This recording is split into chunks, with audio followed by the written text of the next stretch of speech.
Hello students, कैसे हैं आप सब।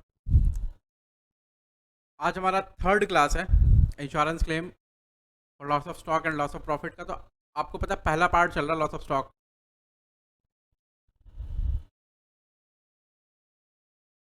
आप लोग के पास जो भी क्लासेस जा रहे हैं उन क्लासेस को आप लोग रेगुलर बेसिस पर करते रहें, नहीं तो फिर पाइल अप हो जाएगा और बहुत प्रेशर होगा करने में। जितनी भी क्लासेस गई हैं उन सभी क्लासेस में जितने भी कॉन्सेप्चुअल अंडरस्टैंडिंग वाली चीज़ें हैं, जो भी हैं, आइदर बीइंग राइट अप और बीइंग अ डिस्कशन, उन सबको ध्यान में रखें। जो भी चीज़ें आपको समझ नहीं आती है उनको नोट करके रखें। और आप मेरे को मैसेज कर सकते हैं, मेल कर सकते हैं, जैसे मन करे वैसे पूछ सकते हैं, कोई दिक्कत नहीं है। आपके सारे मैसेजेस मेल का रिप्लाई जो है वो 48 आवर्स में चला जाएगा। पढ़ाई को एकदम फर्स्ट प्रायोरिटी रखना, जितना भी हो सके पढ़ाई करना, क्योंकि आपको देना है परीक्षा नवंबर 22 में। और जो एग्ज़ाम आपको देना है उस एग्ज़ाम के 2 महीने पहले आपको रिवीजन के लिए तैयार हो जाना है। तो इसलिए आप ट्राई करो कि जितना जल्दी से जल्दी हो सके आपका सिलेबस ओवर हो जाए, राइट। हम लोगों ने जो लास्ट जो कुछ भी पढ़ा था लास्ट क्लास में, उसको समअप करने के लिए एक होमवर्क, दो होमवर्क हमने दे रखा था कि ताकि आपकी प्रैक्टिस हो जाए। वो आपके चैनल में अपलोड भी हो जाएंगे, जिस दिन क्लास अपलोड होगा उस दिन ये होमवर्क भी अपलोड हो जाएंगे। आप होमवर्क बना करके अपना आंसर वहाँ चेक कर सकते हैं, और अगर कुछ पूछने का रहा आपको तो आप पूछ सकते हैं। मैं बता दूं कि हमारा एक ही ऑफिशियल चैनल हमने स्टार्ट करा है, न्यूज़ सारे ग्रुप्स एंड ऑल को हमने बंद कर दिया है। एक हमारा ऑफिशियल चैनल है जो चलता है टेलीग्राम में, CA इंटर और CMA इंटर के बच्चों के लिए, YKTC_CA इंटर। ठीक है, तो ये ऑफिशियल चैनल है, ये नया स्टार्ट करा है हम लोगों ने, और इसमें रेगुलर कंटेंट्स आते रहेंगे। It's a public channel, any one can join this. तो और भी कोई चैनल, कोई ग्रुप हो उसमें आप इंटरेस्ट नहीं दिखाएंगे हमारे नाम से, अगर कुछ भी हो ऐसा, सिर्फ और सिर्फ एक चैनल को फॉलो करेंगे, क्योंकि सारा अमेंडमेंट्स, सारा चेंजेस, सारे अपडेट्स, सारे नोटिफिकेशंस सब कुछ इसी चैनल में जाएंगे। तो आप इसी चैनल को रेगुलरली फॉलो करेंगे, ठीक है।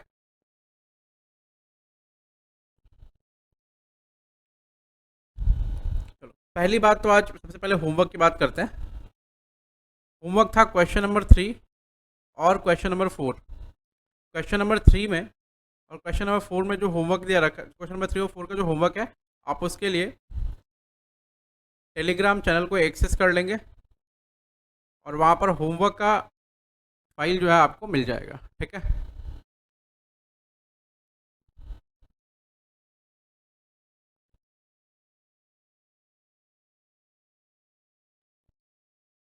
वहाँ से आप फाइल डाउनलोड कर लेंगे।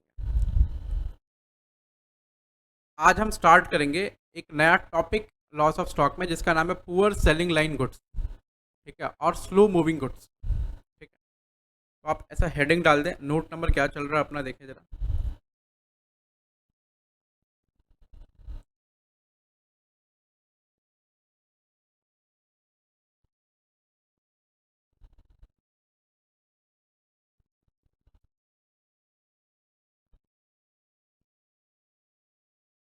नोट नंबर 5 था एवरेज क्लॉज, और एवरेज क्लॉज के बाद हम नोट नंबर 6 करेंगे। नोट नंबर 6 होगा पुअर सेलिंग लाइन गुड्स और slow moving items. Poor selling line goods और स्लो मूविंग आइटम, हेडिंग डाल दें, पुअर सेलिंग लाइन गुड्स और slow moving items. Note number 06,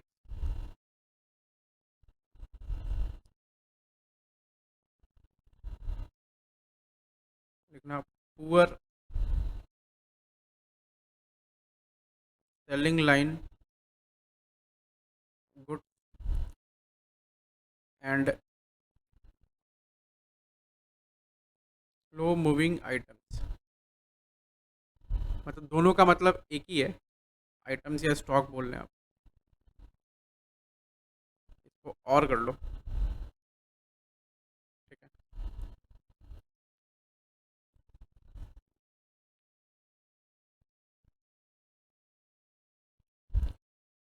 मैं ना पहले इस पर थोड़ी बात करूँगा और फिर एक सवाल करूँगा और सवाल के साथ हम लोग आगे बढ़ेंगे, ठीक है। तो पहले मैं एक इस पर थोड़ी बात करता हूँ, पहले आप एकदम आराम से इस बात को सुनना। समटाइम्स होता क्या है कि कुछ स्टॉक्स जो होते हैं जिनका मार्केट में जो प्राइस होता है वो एकदम लो होता चला जाता है, मतलब उनकी वैल्यू जो होती है वो लो होती चली जाती है। या कुछ ऐसे स्टॉक होते हैं जो जल्दी बिकते नहीं है, नहीं बिक रहे हैं, समझो। अभी नहीं बिक रहा है तो फिर बिजनेसमैन के पास क्या ऑप्शन रहेगा कि भाई इसको किसी तरह सल्टा दिया जाए। ऑब्वियसली सारे बिजनेसमैन के पास एक ही ऑप्शन रहता है कि भाई अगर बिक नहीं रहा है तो किसी तरह सल्टा दो, ठीक है। तो वो लोग क्या करते हैं, मतलब इस तरह के पर्टिकुलर केस में वो लोग क्या करते हैं कि अगर बिक नहीं रहा है तो सल्टाना है, तो वो लोग क्या करते हैं कि गुड्स का जो प्राइस है ना, बेचने का प्राइस, सेलिंग प्राइस, वो एकदम लो पर लेकर चले आते हैं। अब आप पूछेंगे भैया लो मतलब कितना लो लेकर आते हैं, तो बेसिकली उसको कॉस्ट से नीचे लेकर आते हैं, और कॉस्ट से नीचे लेकर आते हैं तो वो बिक जाता है कभी कभी। आप पूछेंगे कॉस्ट से कितना नीचे लेकर आते हैं, ऐसा कोई बात है क्या, ऐसा कोई परसेंटेज है क्या? नहीं, ऐसा कोई बात, ऐसा कोई परसेंटेज नहीं है। वो बिजनेसमैन का वो प्रूडेंस होता है कि भाई उनकी उनका रैशनल है, उनका जजमेंट है ये कि हमको कितना नीचे लेकर आना है तो बिक जाएगा। अभी कोई सामान नहीं बिक रहा और आप बिजनेसमैन हो तो आपको पता होगा कि इसको कितना नीचे लेकर के आएंगे तो मार्केट में इसकी खरीद प्राइस, मतलब मार्केट में इसकी जो डिमांड है वो आ जाएगी थोड़ी बहुत, ठीक है। तो उस केस में क्या होता है कि अगर मान लो कोई गुड्स है और वो इस कंडीशन में है, जो कंडीशन मैंने अभी थोड़ी देर पहले आपको समझाया, मतलब जो 10 सेकंड पहले समझाया आपको।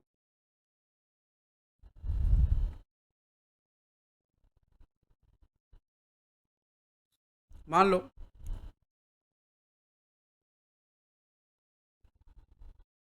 स्टॉक है जिसका नाम है ए, ठीक है। कोई प्रोडक्ट है, प्रोडक्ट ए, उसका स्टॉक पड़ा हुआ है 4,000 रुपये का स्टॉक पड़ा हुआ है, 4,000, ठीक है। इसको 10,000 कर लो, थोड़ा सा नंबर और बड़ा रहेगा तो अपने को और सुविधा होगी समझने में। एग्जाम्पल 10,000 रुपीज़ का स्टॉक पड़ा और ये कॉस्ट है, ठीक है। ये क्या है? कॉस्ट है। अभी उन्होंने कह दिया कि ये कॉस्ट है तो ठीक है, चलो क्या कॉस्ट है। अब ये स्टॉक है ना बिक नहीं रहा, समझो। अब बिक नहीं रहा तो एज अ बिजनेसमैन आपने क्या किया, बोला कि इसकी सेलिंग प्राइस, मार्केट प्राइस अगर चल रही है, इसकी मार्केट में प्राइस चल रही है, पहले 12,000 चल रही थी, अब मार्केट प्राइस जो इसकी है वो 9,000 पे आ गई है। भाई आपका कॉस्ट 10,000 है, आप उसको 12 में बेच रहे हैं, ठीक है। लेकिन मार्केट में मार्केट प्राइस 9 पर आ गई है तो 12 में तो कोई खरीदेगा नहीं आपसे, और 10 में तो और नहीं खरीदेगा, तो 12 और 10 दोनों प्राइस में नहीं खरीदेगा। तो आप क्या बोल रहे हैं कि अब ये गुड्स बेकार हो गया, अब ये बिक नहीं रहा। अब इसको या तो मैं एक काम करूँ, इसको लॉस बुक कर लूँ पूरी तरह, ये पूरी तरह नुकसान हो गया, इसको राइट ऑफ कर दूँ। राइट ऑफ मतलब इसको बुक से हटा दूँ। एक काम आप ये कर सकते हैं, उस केस में भाई आपको बहुत नुकसान हो जाएगा, तो आप अगर इतना नुकसान सहना चाहते हैं तो आप चाहे तो सह सकते हैं, मतलब if you want to bear those all those losses then you can easily, ठीक है। If you don't want to then you have to find a way out. तो आप कैसे काम करेंगे फिर इस पर, मतलब किन किन बिंदुओं पर आप काम करेंगे कि आप इस प्रोडक्ट को बेच ले। तो आप एज अ प्रूडेंट बिजनेसमैन आप चाहेंगे भैया ये सामान जो है ना किसी तरह बिक जाए, बस मेरे को बिकने से मतलब और कोई चीज़ से मतलब नहीं है। तो आपने क्या करा, इसके कॉस्ट को राइट ऑफ कर दिया। राइट ऑफ कर दिया, राइट ऑफ करने का मतलब आप समझते हैं, कम कर दिया, ख़त्म कर दिया, और 3,000 से राइट ऑफ करा, और अब इसकी वैल्यू जो है आप लगा रहे हैं 7,000 रुपये। बोल रहे नहीं, इसकी वैल्यू अब 7,000 रुपये, ठीक है। अब मेरे को एक छोटी सी चीज़ समझाना आप, या खुद भी सोचना, मैं आपके साथ साथ चलूँगा, एकदम आराम से सोचना। आपने क्या सोचना है ज़रा देखो। आपने 10,000 रुपये वाले स्टॉक का जो कॉस्ट है ना, आपने 7,000 रुपये कर दिया। चलो ठीक है, यहाँ तक कर दिया। अब मैं एक काम करता हूँ, एक है ना छोटा सा ट्रेडिंग बनाता हूँ, ट्रेडिंग, ठीक है, ट्रेडिंग बनाता हूँ देखो। और सारे फिगर्स जो लूँगा ना सब एडहॉक रहेंगे। एडहॉक का मतलब समझते हैं आप, मन से लिया हुआ फिगर।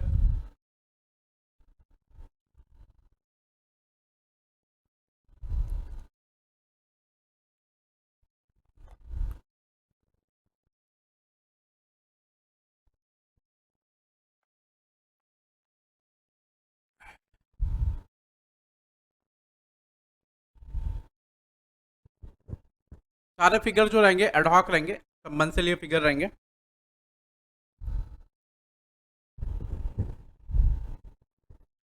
देखो जरा, अब मैं कह रहा हूँ कि एक छोटा सा ट्रेडिंग बनाता हूँ। ये ट्रेडिंग अकाउंट है।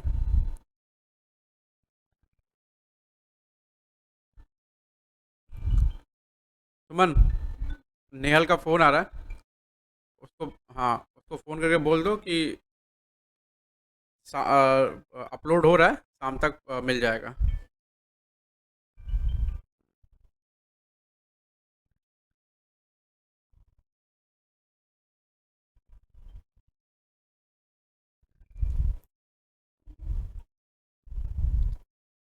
ये मैं एक ट्रेडिंग अकाउंट बनाता हूँ, ट्रेडिंग अकाउंट।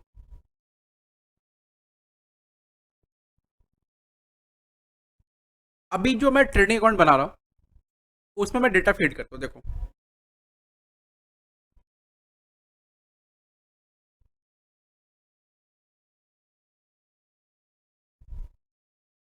ओपनिंग स्टॉक है मान लो 1 लाख रुपए, ठीक है। ओपनिंग स्टॉक है 1 लाख रुपए, और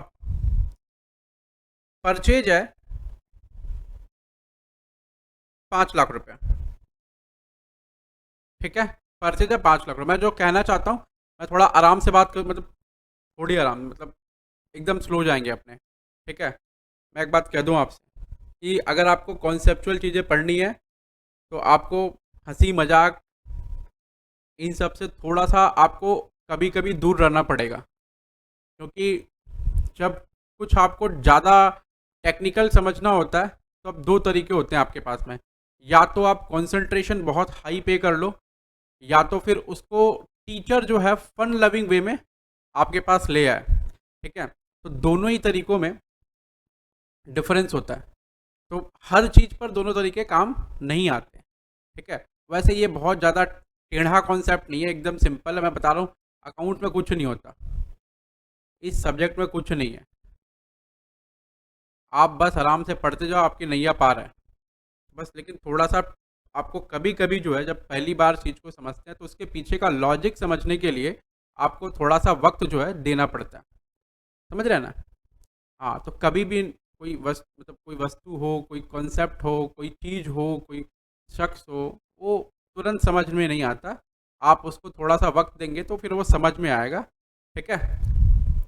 वैसे यहाँ पर इसको थोड़ा सा वक्त देंगे तो फिर अच्छे से समझ में आएगा। आइए, ये मन से लिया हुआ फिगर है कि 1 लाख रुपए का ओपनिंग स्टॉक है, परचेज है 5 लाख रुपए का, और सेल्स हो रहा है भैया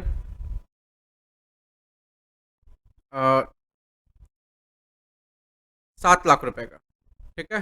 7 लाख रुपए का सेल्स हो रहा है, आराम में समझ आ रहा है अभी तक। जीपी का रेट मान लो 25% है, जीपी का रेट 25%, ठीक है, जीपी का रेट।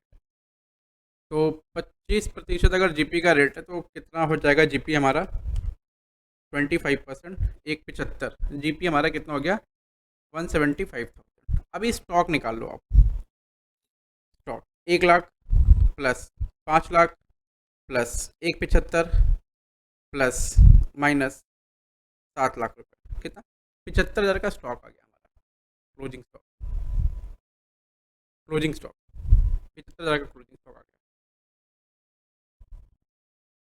ऐसा। चलो, ये फिगर आपको दे रखा उन्होंने। अब ये जीपी को भूल, ये जीपी का रेट ऐसा भूल जाओ, चलो ये जो जीपी का रेट नहीं है ऐसा भूल जाओ, ये ऐसा दे रखा उन्होंने, ठीक है। अब वो कह रहे हैं आपसे, अब देखो, अब मेरी बात को समझना, गौर से समझना एकदम।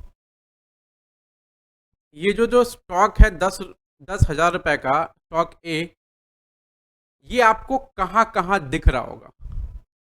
सर हम इस स्टॉक को परचेज करेंगे, तो परचेज में वो जुड़ा हुआ है, इसका मतलब जुड़ा हुआ कि नहीं जुड़ा हुआ? यस जुड़ा हुआ।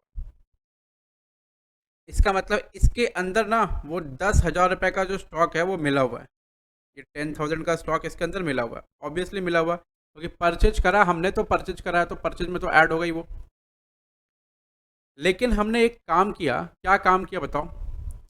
हमने एक काम किया कि जब हम स्टॉक का वैल्यूएशन कर रहे थे, मैं फिर से कह रहा हूँ, ये कोई स्टॉक है, प्रोडक्ट ए 10,000 रुपये का है, कॉस्ट उसका, आपने उसको 3,000 से राइट ऑफ कर दिया और अब उसकी वैल्यू 7,000 हो गई है, वो बिका नहीं है, अभी भी वो स्टॉक में पड़ा हुआ है। तो अब बताना कि जब क्लोजिंग स्टॉक इस साल का वैल्यू हो रहा होगा, तो मैं कह रहा हूँ कि ये पड़ा हुआ स्टॉक में, तो इसका मतलब इधर कितनी वैल्यू है? 7,000 वैल्यू पड़ी हुई है इधर, 7,000 की वैल्यू पड़ी हुई कि नहीं? इधर पड़ी हुई है, यस पड़ी हुई है। ओके, आपने 3 से राइट ऑफ किया, 7 की वैल्यू पड़ी हुई है। अब देखो ना, आप जीपी किसको कहते हैं? जीपी उसको कहते हैं जब कोई सामान एक रेट से, मतलब जब कोई सामान बेचने के बाद हमें उस पर प्लेन प्रॉफिट होता है, ठीक है, मतलब अभी तक हमने एडमिन खर्चे उसमें माइनस वगैरह नहीं किए, ऑपरेटिंग प्रॉफिट बोल लो आप। वो प्रॉफिट दो तरीके से निकलेगा, मतलब वो प्रॉफिट साल भर कितना परसेंट होगा ये कौन डिसाइड करेगा? ये डिसाइड करेगा उसका सेलिंग प्राइस, ठीक है। सेलिंग प्राइस और कॉस्ट प्राइस के बीच का डिफरेंस कितना परसेंट से हो रहा है वो साल भर उसी हिसाब से रहेगा। तो हम हमेशा ये मानते हैं कि हमारा जो जीपी का रेट है ना वो यूनिफॉर्म है। यूनिफॉर्म का तो ऐसा क्यों मानते हैं? ऐसा इसलिए मानते हैं क्योंकि हम सवाल कर रहे हैं।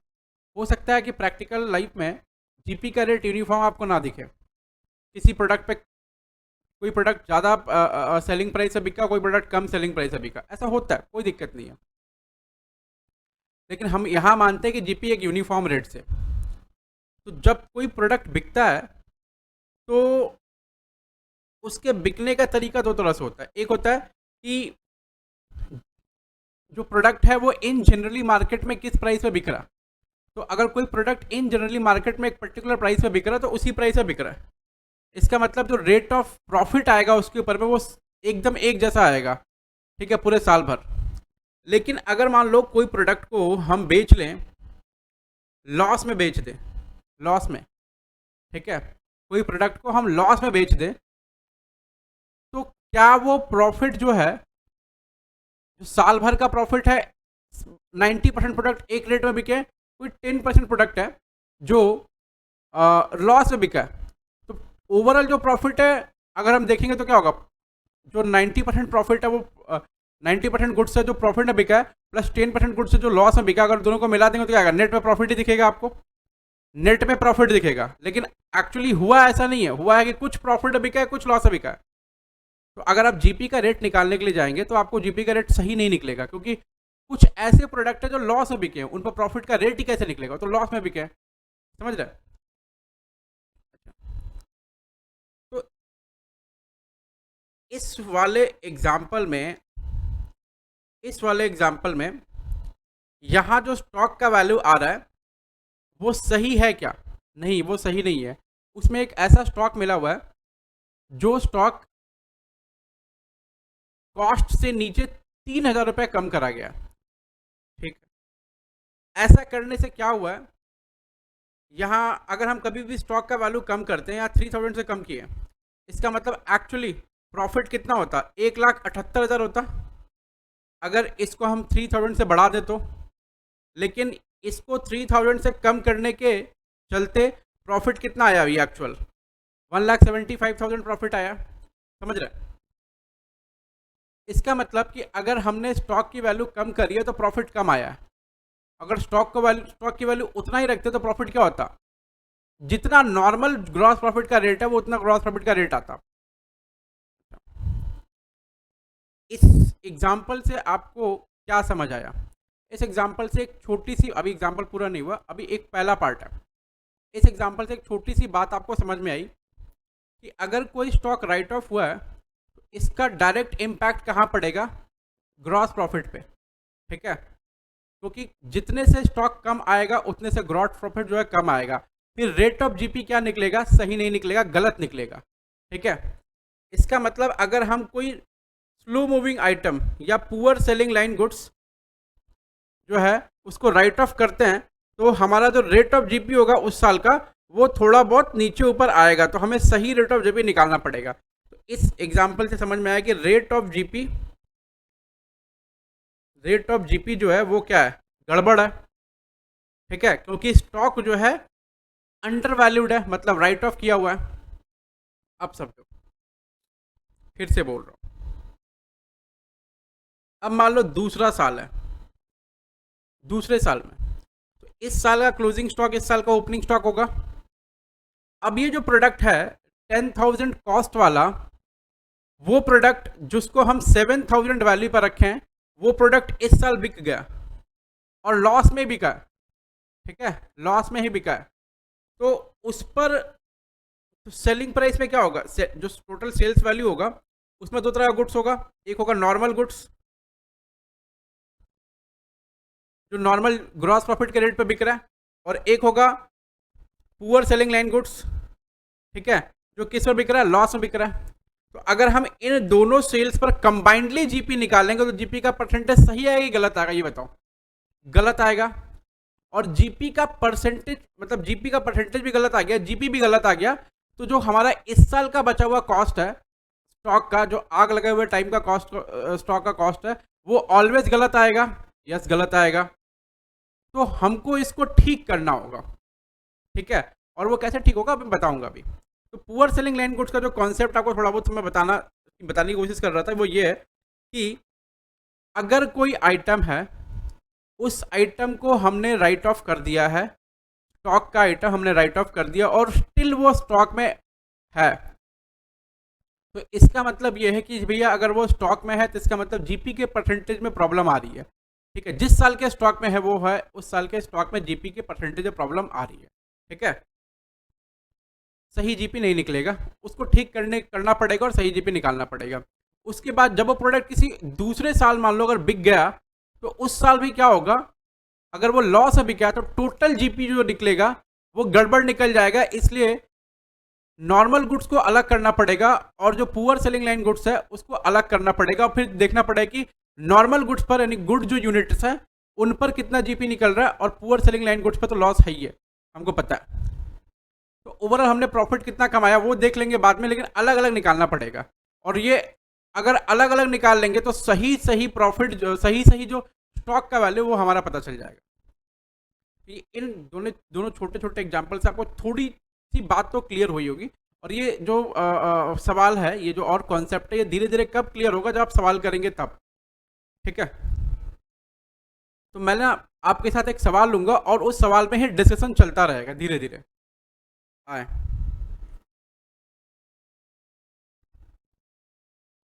सब नंबर आ जाए 5।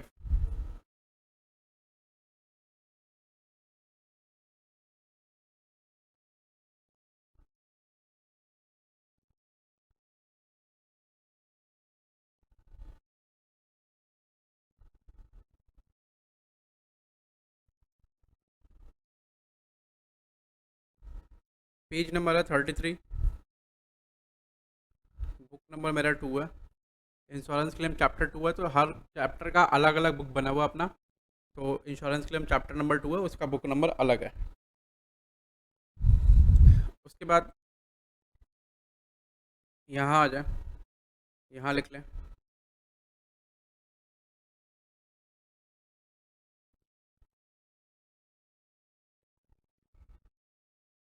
पेज नंबर है कितना है, पेज नंबर सबका 24,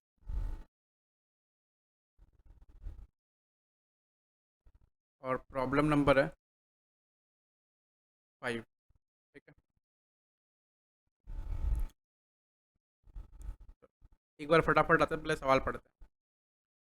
बोल रहा है कि on 1 April 15 the stock of Shri Ramesh was destroyed by fire but the sufficient records were saved from which following particulars were ascertained। तो ये बोल रहा है कि 1 अप्रैल 15 को स्टॉक जल गया उनका और ये सब रिकॉर्ड मिला है। क्या क्या मिला?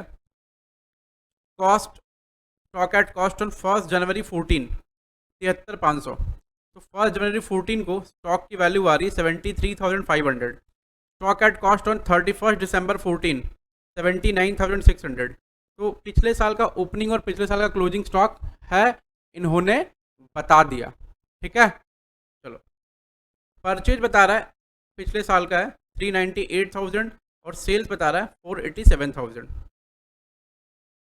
उसके बाद जिस साल आग लगी उस साल का परचेज 162 और उस साल का सेल्स 231,200। अब असली जो चीज़ है वो ये है, अब वो कर रहा है कि in valuing the stock for the balance sheet on 31 December 14, मतलब पिछले साल की बैलेंस शीट। तो पिछले साल की बैलेंस शीट को जब हम फाइनल कर रहे थे तो उस वक्त 31 दिसंबर 14 के दिन 2300 रुपये का स्टॉक को हमने क्या कर लिया, राइट ऑफ कर लिया। Which was poor selling line having the cost of 6,900। बोल रहे कि 2300 रुपये राइट ऑफ किया, मतलब हमने स्टॉक के कॉस्ट को कम कितना किया है, 2300 रुपया, जिसका ओरिजिनल कॉस्ट कितना था 6,900 रुपया। मतलब 6,900 के गुड्स को हमने 2300 कम कर दिया तो कितने पर आ जाएगा, 6 और ये 4,600। यानी इतना रुपया वैल्यू जो है अभी इस स्टॉक का बना दिया हमने। मतलब यहाँ से हम इसको यहाँ लेकर चले आए, right. Portion of these goods were sold होगा, यहाँ पर ओल्ड नहीं होगा, sold in March 15 at a loss of 250 on original cost of 3450 रुपया।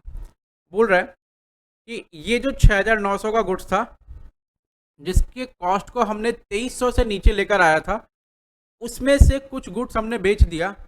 जो गुड्स हमने बेचा है उस गुड्स का ओरिजिनल कॉस्ट था 3450 रुपया और उस गुड्स को हमने 250 रुपये लॉस में बेचा है। 250 रुपये लॉस में बेचने का मतलब क्या हो गया बेटा कि 3450 रुपये का गुड्स है जो 250 रुपये नुकसान में बिका है। अब 250 रुपये नुकसान में बिकने का मतलब है कि उसकी सेल वैल्यू कितनी हो गई, तो उसकी सेल वैल्यू है 3200, उसकी सेल वैल्यू है 3200 रुपये। अब समझो 3450 रुपये कॉस्ट का अगर कोई गुड्स है और उसको 250 रुपये नुकसान में बेच दोगे आप, तो कॉस्ट से कितना नीचे आओगे आप, 250 रुपये। बात समझ में आ रही है? हाँ चलो 250 रुपये। अब वो क्या कह रहा है, आप एकदम ध्यान से समझना इस बात को कि 6,900 का कॉस्ट का एक गुड्स था जो 31 दिसंबर 14 के दिन हमने वैल्यू करा और उसकी वैल्यू को 2300 रुपये से कम किया। तो अब उसकी प्राइस कितनी हो गई है, 4,600 रुपये। तो हमने यहाँ दिखाया। अब आप समझें, वो कह रहा है कि वो तो पिछले साल की बात हो गई, बोला करंट ईयर में जब वो स्टॉक कंटिन्यू हुआ आया, मतलब ब्रॉड फॉरवर्ड होकर आया वो स्टॉक, तो उस स्टॉक में से कुछ गुड्स जिसका कॉस्ट 3450 रुपये था उसको हमने 250 रुपये लॉस में बेच दिया। अब 3450 रुपये कॉस्ट था, आपने लॉस में बेचा कितने, 250 में। लॉस किसको कहते हैं, अगर आपकी सेलिंग प्राइस जो है आपके कॉस्ट से नीचे रहेगी उसी को तो लॉस कहते हैं। अगर सेलिंग प्राइस कॉस्ट से ऊपर रहेगी तो क्या कहते हैं, उसको प्रॉफिट कहते हैं। समझ रहे हैं? तो हमारी सेलिंग प्राइस उस गुड्स के लिए कितनी होगी, 3200 रुपये। अब आप हमारी जो सेलिंग प्राइस हो गई 3200 रुपये हो गई। अब आप मेरी एक बात को बहुत गौर से और ध्यान से समझें, मैं क्या कहना चाहता हूँ इसमें। मेरे कहने का मतलब है कि हमारे पास में जितने भी गुड्स हैं वो एक स्लॉट ऑफ गुड्स एक प्राइस पे बिक रहा है, और ये जो अकेला गुड्स है ना वो क्या बिक रहा है, वो कम प्राइस पे बिक रहा है, यानी लॉस पे बिक रहा है। होता है ना कि घर में अगर 5 बच्चे हैं तो 5 बच्चों में एक बच्चा जो है एकदम अलग अलग लाइन में निकलता है, ठीक है, उसका लाइन अलग रहता है, फिर वो पढ़ेगा लिखेगा क्या करेगा नहीं पता, लेकिन वो एकदम अलग निकलता है। तो ये वही वाला बच्चा है, ठीक है। अब इसको मार के पीट के धो के, ठीक है, हम लोग इसको लाइन पे लेकर के आएंगे, तो इसी को बोलेंगे पुअर सेलिंग लाइन गुड्स, ठीक है। आइए आगे बढ़ते हैं, अभी और क्या कहना चाहता है सवाल आपसे। सवाल कह रहा है कि the remainder of this stock was now estimated to be worth its original cost. अब वो कह रहा है कि जो भी स्टॉक बचा उस पुअर सेलिंग लाइन गुड्स में बिकने के बाद वो अभी ओरिजिनल कॉस्ट के बराबर हो गया है। मतलब अब ये ना खेल रहा है आपके साथ में। पहले तो ये बोला कि भाई 6,900 का गुड्स है कॉस्ट का, इसको अपने कम कर दिए कितने से, 2,300 रुपये से। अभी कितने पर चलाया, 4,600 पर चलाया। और 4,600 पर आने के बाद क्या हुआ, वो फिर कह रहा है कि इसी में से कुछ स्टॉक बेच दिया हमने 250 के नुकसान पे। और उसके बाद जो वो कह रहा है कि जो भी गुड्स का कॉस्ट का गुड्स बचा हमारे पास में, अब वो ओरिजिनल कॉस्ट पे वैल्यू होगा। अब वो नीचे वैल्यू नहीं होगा, ओरिजिनल कॉस्ट पे वैल्यू होगा। ये वाली लाइन ये कर रहा है। तो देखो आप इसको विजुलाइज थोड़ा सा कम कर पा रहे होंगे। अभी जब मैं नंबर्स में आऊँगा सवाल में, तो क्रंच करूँगा तो आपको क्या रहेगा, विजुलाइजेशन बहुत ज़्यादा आएगा। ठीक है। अब बोला subject to above exception GP rate had remained at a uniform rate throughout the year. अब ये क्या बोला, सब्जेक्ट टू। आपको लॉ पढ़ाया मैंने, अब लॉ में बताया कि सब्जेक्ट टू का क्या मतलब होता है, कंडीशंस लग जाते हैं। बोल रहा है कि सब्जेक्ट टू एबव एक्सेप्शन मतलब ऊपर जो दिया हुआ उसको अगर छोड़ दें तो पूरा का पूरा जीपी रेट जो है वो क्या है, यूनिफॉर्म, मतलब एक जैसा है। ठीक है। इसका मतलब है कि वही जो गुड्स है ऊपर, जो पुअर सेलिंग लाइन गुड्स है, वो सेम रेट ऑफ जीपी पे सेल नहीं हुआ है। और आपको ऑब्वियसली पता है कि वो लॉस में बिका है, और जो बचा है उसको हमें वैल्यू करना है। The value of stock salvage, हमने 5,800 रुपये का गुड्स हमने बचा लिया। ठीक है। पॉलिसी वैल्यू हमारी थी 50,000 रुपये, और ये average clause, subject to average clause है। आप बता दो अमाउंट ऑफ क्लेम कितना होगा, और कुछ नहीं बताना आपसे। तो आप सवाल थोड़ा समझ गए होंगे। ओके, आगे बढ़ते हैं।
तो आइए हम अभी सवाल करते हैं। आओ, 2 मिनट ऐसा ऑडियो थोड़ा ऑफ था, काम था, आ जाओ।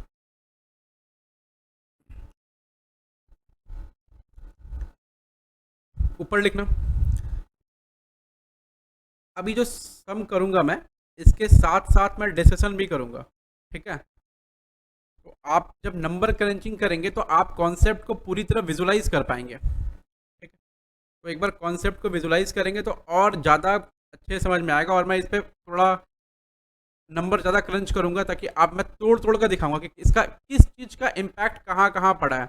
और इंस्टीट्यूट ने, देखो मैं बता रहा हूँ, इंस्टीट्यूट ने इस सवाल को थोड़ा डिफरेंट ढंग से किया। तो परीक्षा में ऑल्टरनेटिव सोल्यूशन तो अलाउड है, इंस्टीट्यूट का जो सोल्यूशन है वो मेरे को पसंद नहीं आया। ठीक है। तो मैं अपनी तरह से सोल्यूशन कराऊंगा आपको, जो सोल्यूशन बेटर है और इजी वे में आपको समझ आ जाएगा। उसके बाद मैं आपको इंस्टीट्यूट का भी सोल्यूशन दिखा दूंगा, तो आप वो भी सोल्यूशन फॉलो कर सकते हैं, कोई दिक्कत नहीं है।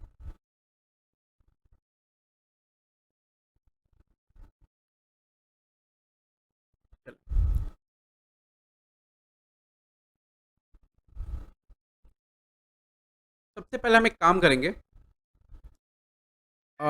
हम लोग जीपी का रेट निकालेंगे। ठीक है। एक बार इसमें, इस वाले सवाल में सबसे पहले एक ये काम कर लेते हैं, जीपी का रेट निकाल लेते हैं। तो जीपी का रेट निकालने के लिए हमें लास्ट ईयर का जो है ट्रेडिंग अकाउंट बनाना पड़ेगा। ये करंट ईयर का ट्रेडिंग अकाउंट है, मेमोरेंडम ट्रेडिंग अकाउंट।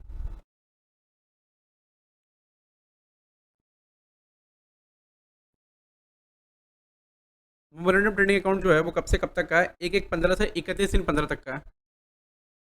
आग कब लगी है, 31 मार्च को लगी है, नहीं 1/4/15 को लगी है। ठीक है। 11/15 से लेकर 31/3/15 तक का है।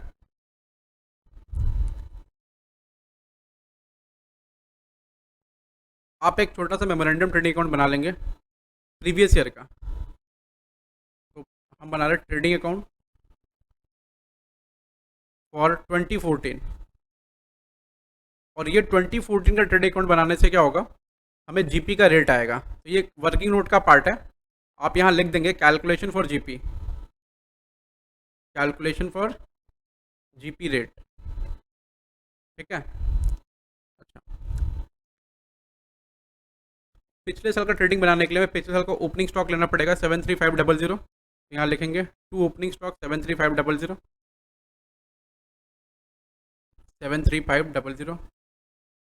उसके बाद stock at cost on 31 December 14 679,600।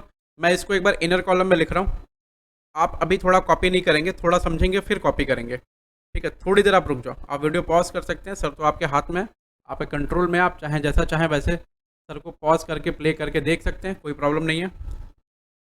By stock 79,600, मैं इसको एक बार इनर कॉलम में लिख रहा हूँ। क्यों लिख रहा हूँ आपको थोड़ी देर में ये समझ आ जाएगा कि भैया क्यों लिख रहे हैं आप ऐसा। उसके बाद परचेज बता रहा है 398, मैं परचेज को भी इनर कॉलम में लिखूंगा, टू परचेज 398,000, 398,000।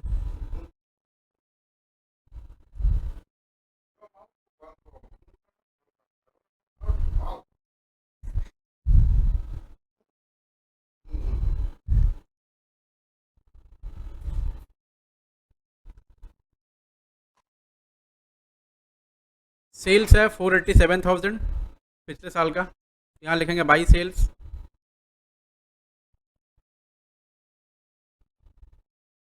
4,87,000, इतना लिख दिया आपने। एक आइटम हो गया, दो आइटम हो गया, 1 2 3 4, ये सब कुछ हो गया। आपने जीपी निकालनी है, एकदम सिंपल सा स्टफ है। आपको जीपी निकालने के क्या करना पड़ेगा, आप बोलेंगे भैया जीपी तो निकालूंगा, एकदम आराम से निकालूंगा। और जीपी निकालने सिर्फ एक काम करना है, 487 को 79,600 जोड़ना है, 73,500 घटाना है, फिर 398,000 घटाना है, और हमारा जीपी आ गया, ठीक है जी। नहीं, अगर आप ऐसा करते हैं, आप ऐसा करके देख लें क्या होगा, आप एक बार ऐसा करके देख लें। देखो, जब भी कुछ पहली बार सीखना ना, तो बस ये सोचकर सीखना कि आपको कुछ नहीं आता, और आप सीखने के वक्त पूरा समय देंगे, तब जाकर आप सही सही सीखेंगे। अदरवाइज आप कुछ भी सही सीख नहीं पाएंगे।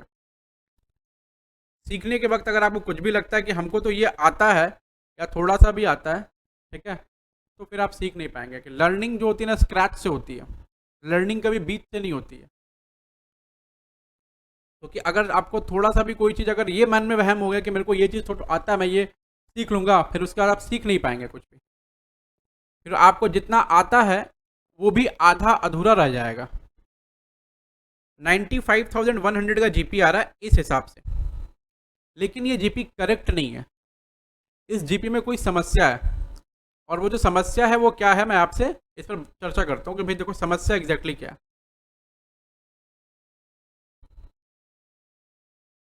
हम लोग प्रॉब्लम नंबर कौन सा कर रहे हैं, 5।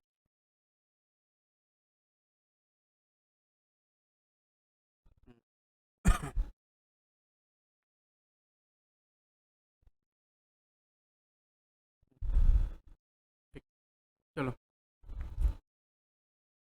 अब एक बार सवाल में चलते हैं, और उस सवाल को, उस वाले पार्ट को उठाकर यहाँ लेकर आते हैं जिस पार्ट में पुअर सेलिंग लाइन का कॉन्सेप्ट जो था वो घूम रहा था।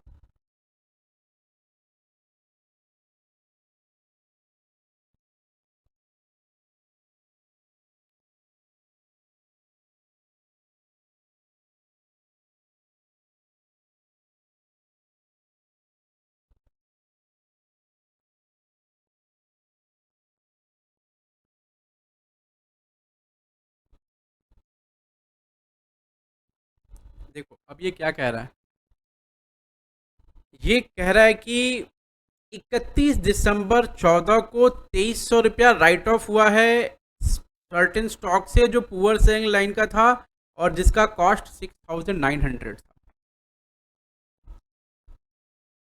मतलब कि 31/12/14 को 6,900 कॉस्ट, ये कॉस्ट है, इतने कॉस्ट का एक स्टॉक था। 6,900 इतने कॉस्ट का एक स्टॉक था। अब ये जो स्टॉक है ना, इसमें से उन्होंने 2300 रुपया राइट ऑफ कर दिया। 2300 रुपया राइट ऑफ कर दिया, 2300 रुपया। अब 2300 रुपया राइट ऑफ करने के बाद वो स्टॉक जो है कितने वैल्यू का बचा हुआ रहेगा? वैल्यू 4600, मतलब 31/12/14 के डेट में वो जो स्टॉक है 6,900 रुपया कॉस्ट का, उसको कम किया तो 4600 रुपया बचा। अब 31/12/14 का जो स्टॉक होगा ना, जैसे ये हमारा स्टॉक है, इसके अंदर 4600 रुपया मिला हुआ है ऑलरेडी, जबकि कितना मिला होना चाहिए? 6,900, क्योंकि 6,900 रुपये का कॉस्ट का स्टॉक और स्टॉक को कैसे वैल्यू करते हैं? कॉस्ट प्राइस और market price which ever is lower. तो क्या हुआ है, 6,900 रुपया का कॉस्ट का स्टॉक कम हो गया है, 4,600 पर आ गया है। तो ये जो स्टॉक की वैल्यू है, इसके अंदर कितना रुपया बैठा हुआ है? 4,600 रुपया बैठा हुआ है, जबकि बैठना रुपया कितना रुपया चाहिए था? 6,900 रुपया बैठना चाहिए था इसमें वैल्यू के अंदर। ठीक है, अब समझो। इसके बाद बोला portion of these goods were sold in March, sold होगा, ये sold in March 2015 at a loss of 250 on original cost of 3450 रुपया। तो ये वाली जो बात है इसको बाद में डिस्कस करेंगे, अभी ऊपर आते हैं। ये जो 6,900 रुपये का गुड्स है, जब परचेज किए होंगे तो कहाँ मिला हुआ होगा? इधर बैठा हुआ। मतलब जो टोटल परचेज की पोटली है, उस परचेज की पोटली में 6,900 रुपये का कॉस्ट का गुड्स जो है पड़ा हुआ है, ऐसे ऐसे 6,900 रुपये कॉस्ट का गुड ऐसे ऐसे पड़ा हुआ है। अब वो देख रहा है कि मैं तो बिकूंगा नहीं जल्दी, मैं तो पुअर सेलिंग लाइन गुड्स हूँ, मैं तो बिकूंगा नहीं जल्दी, मैं तो पुअर सेलिंग लाइन गुड्स, ऐसा वो सोच रहा है। वो कहाँ पड़ा हुआ है? वो परचेज की पोटली में पड़ा हुआ है। ठीक है, समझो, पड़ा हुआ है। तो जो बेचने वाला है वो आया, बोला कि सबसे पहले पुअर सेलिंग लाइन गुड्स को निकालो निकालो, क्योंकि ये बिकेगा नहीं, और इसकी वैल्यू को कर दो कितना? 6,900 से 4,600 कर दो, 2300 रुपये कम कर दो। मतलब अगर उसका साइज इतना हो रहा था तो अब उसका साइज कितना हो गया? इतना हो गया, जबकि उसका साइज कितना चाहिए था? इतना। परचेज की पोटली में जो 6,900 कॉस्ट का गुड्स था, उसकी वैल्यू को कितना कर दिया गया? 4,600 रुपये। अब वो ऐसा दिख रहा है। अच्छा, वो गुड्स अभी तक बिका नहीं है। अगर बिका नहीं है तो जो स्टॉक की पोटली है, वो स्टॉक की पोटली में से पड़ा हुआ रहेगा। तो पहले परचेज की पोटली में था तो उसका कॉस्ट कितना था? 6,900, और परचेज की पोटली में वो दिख रहा है 6,900, लेकिन स्टॉक की पोटली में वो कितना दिख रहा है? 4,600 पे दिख रहा है। दोनों जगह गुड्स पड़ा हुआ है। और ये जो स्टॉक है जिसकी वैल्यू को हमने कम करा है, वो कौन है पता है? वो घर का सबसे बदमाश बच्चा है। वो घर का सबसे बदमाश बच्चा, उसको ठीक करना है। तो अगर ऐसा समटाइम्स होता है कि अगर घर में कोई बहुत बदमाश है, वो हर चीज़ में विघ्न डालता है, ठीक है, तो हम लोग क्या करते हैं? उसको ऐसा बंद करके रख देते हैं। ठीक है, जब भी कोई काम होता है उसको हटा के रख देते हैं, तुम साइड रहो, अगर यहाँ रहना तो ठीक से रहो, नहीं तो तुम साइड में रहो। उसको दूसरे घर में भेज दिया या उसको कहीं और भेज दिया, मतलब बदमाश को हटा दिया। ठीक है, तो अगर बदमाश को हटा देंगे तो क्या हो जाएगा? सब कुछ नॉर्मल हो जाएगा। हाँ, नॉर्मल हो जाएगा। फिर उसको ले आएंगे, उसको मार पीट के ठीक करेंगे, लेकिन अभी हटा दो, क्योंकि हमको सब कुछ नॉर्मल होने पर कैसा दिखता है वो हमको देखना है। हमको निकालना है नॉर्मल जीपी। अगर हम इस तरह करेंगे तो जीपी हमारा गलत आ जाएगा, तो हमें नॉर्मल जीपी निकालना है, सही जीपी निकालना है। समझ रहे हैं? तो सही जीपी निकालने के लिए हमें क्या करना पड़ेगा? उस बदमाश बच्चे को बाहर करना पड़ेगा। बोले भाई तुम 9 2 11 बनो, या फिर तुमको अलग हम किसी रूम में ऐसा बंद करके रख देंगे। ठीक है, अब मेरे को बताओ, चलो आराम से बताओ अभी कि ये जो परचेज की पोटली है, इसके अंदर कितने कॉस्ट का गुड्स मिला हुआ? क्योंकि परचेज में जो वैल्यू मिला हुआ उसको तो आप कम नहीं कर सकते ना। परचेज किया होगा सामने वाले से तो कितने खरीदेगा, 6,900 का परचेज किया होगा। तो परचेज के अंदर कितना वैल्यू मिला हुआ, 6,900।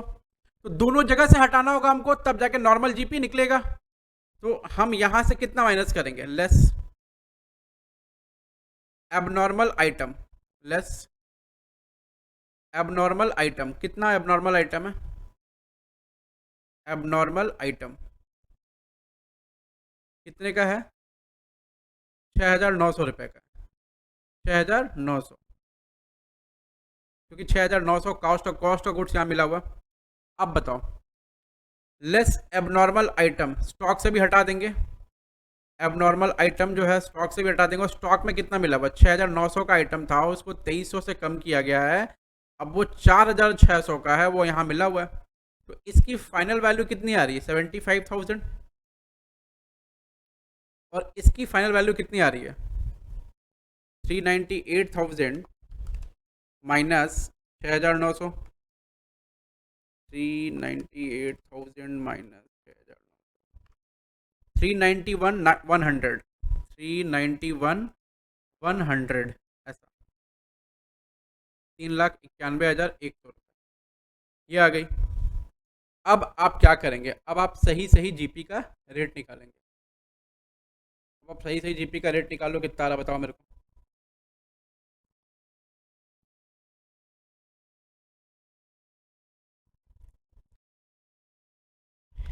487,000 प्लस 4,600 प्लस माइनस 73,500 माइनस 391,100 आ रहा है 27,000 रुपया।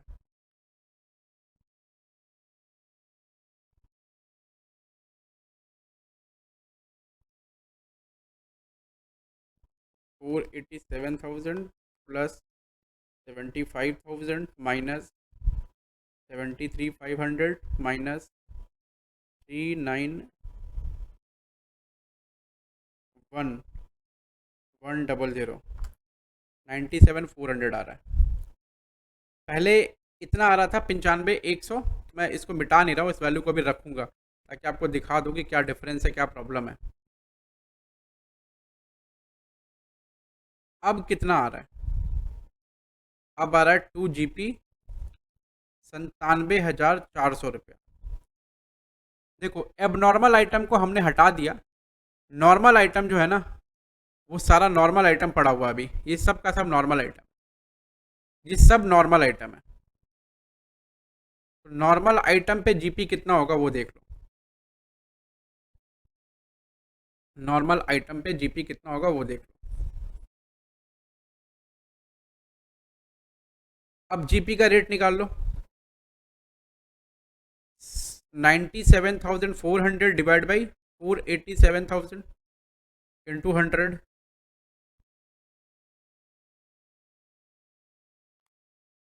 20%। तो जीपी का रेट कितना आ गया भाई जी, 20%। 20% जो हमारा जीपी का रेट आ गया। अब उस हिसाब से वो जीपी का रेट हमारा 20% नहीं आता, लेकिन अभी जो हमारा जीपी का रेट आ गया वो 20% आ गया। ठीक है। अच्छा, इंस्टीट्यूट ने क्या किया मैं आपको बता दूं। इंस्टीट्यूट ने एक छोटा सा काम किया, उसने आपको इंस्टीट्यूट का सोल्यूशन भी इसके बाद दिखा दूंगा मैं, उसके बाद डिस्कस करते हैं इंस्टीट्यूट का सोल्यूशन। पहले आप समझ लो एक बार, ठीक है। चलो, तो हमने सही सही जीपी का रेट निकाल दिया 20%। अब आपको समझ में आया सही सही जीपी का रेट निकालने के लिए क्या करना पड़ेगा। तो आपको मैंने जब पहले बार एग्जाम्पल समझाया था थोड़ा सा कॉन्सेप्ट, तो उसमें आपको सिखाया था कि देखो ये करना पड़ सकता हमें, ठीक है। अब आप देखो करंट ईयर का आप सब कुछ डेटा आप डालो। सबसे पहले तो आप करंट ईयर का ओपनिंग स्टॉक डालेंगे, जो पिछले साल का हमारा क्लोजिंग स्टॉक है। तो जो करंट ईयर का ओपनिंग स्टॉक आएगा वो पिछले साल के क्लोजिंग स्टॉक के बराबर आएगा। तो पिछले साल के क्लोजिंग स्टॉक में ये 4,600 रुपया मिला हुआ है।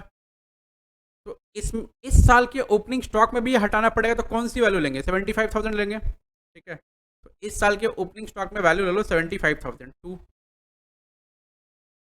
ओपनिंग स्टॉक 75,000 ऐसा ले लिया हमने। उसके बाद परचेज करंट ईयर का वो कितना है, करंट ईयर का परचेज है 162,000 टू परचेज 1,60,000। मैं एक बार अंदर लिख रहा हूँ परचेज, अगर कोई एडजस्टमेंट हुआ तो ठीक है, नहीं हुआ तो बाहर लिख दूंगा, ठीक है। अगर कोई एडजस्टमेंट हुआ तो ठीक है, नहीं तो मैं बाहर लिख दूंगा। वैसे कोई एडजस्टमेंट नहीं है, आप इसको बाहर लिख सकते हैं। उसके बाद सेल्स है 2,31,200, मैं सेल्स को भी अंदर लिख रहा हूँ। बाई सेल्स 2,31,200 ऐसा। और हमारे पास कोई डेटा है क्या सर? नहीं है। बस अब इसको समझना, देखो हमने यहाँ से यहाँ तक तो समझ लिया था और इसका ट्रीटमेंट भी हमने कर लिया है, ठीक है। ये कंप्लीट है हमारा यहाँ से लेकर यहाँ तक। अब इसके आगे बढ़ते हैं।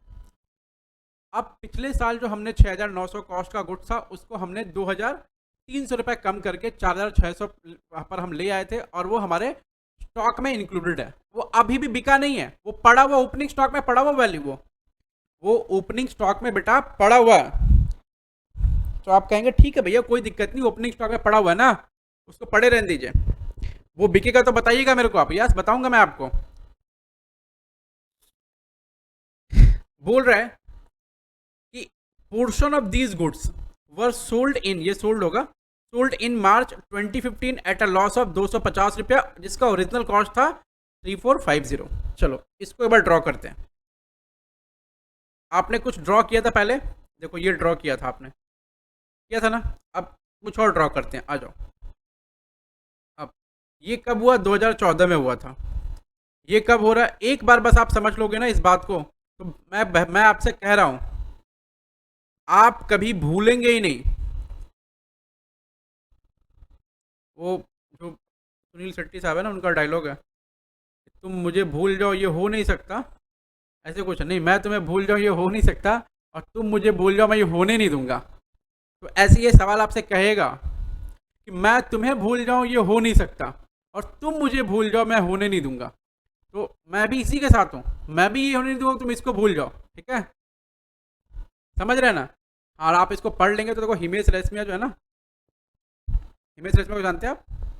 हाँ, उनका ना एक सॉन्ग है बहुत पुराना, तुम्हें भूल जाना जाना मुमकिन नहीं, तो याद ना आए ऐसा कोई दिन नहीं। तो परीक्षा में एक प्रश्न आ सकता है, तो इसको भूलने का नहीं, समझ रहे ना। हाँ बोलो सर आप ऐसा क्या गाना वाना पढ़ा रहे हैं? एक गाना वाना पढ़ाने का फीस लिए आप? एक गाना नहीं पढ़ाने का फीस लिए बेटा, तुमको जो पढ़ाने का फीस लिए उसके लिए गाना गाना जरूरी है, तुम समझ नहीं रहे हो। आ जाओ। अब 2015 में क्या हुआ? अब 2015 में वो कह रहा है कि 6,900 कॉस्ट का गुड्स था, बोलो ना हाँ। आप बोल रहे हैं हाँ। बोल रहे हैं कि उसको 2,300 से कम किया, बोलो ना हाँ। यस, आप बोल रहे हैं हाँ भैया 2,300 से कम किया। उसका कॉस्ट कितना? 4,600 हो गया। अभी वैल्यू कितना? वैल्यू कॉस्ट नहीं बोलेगा, कॉस्ट तो ये है।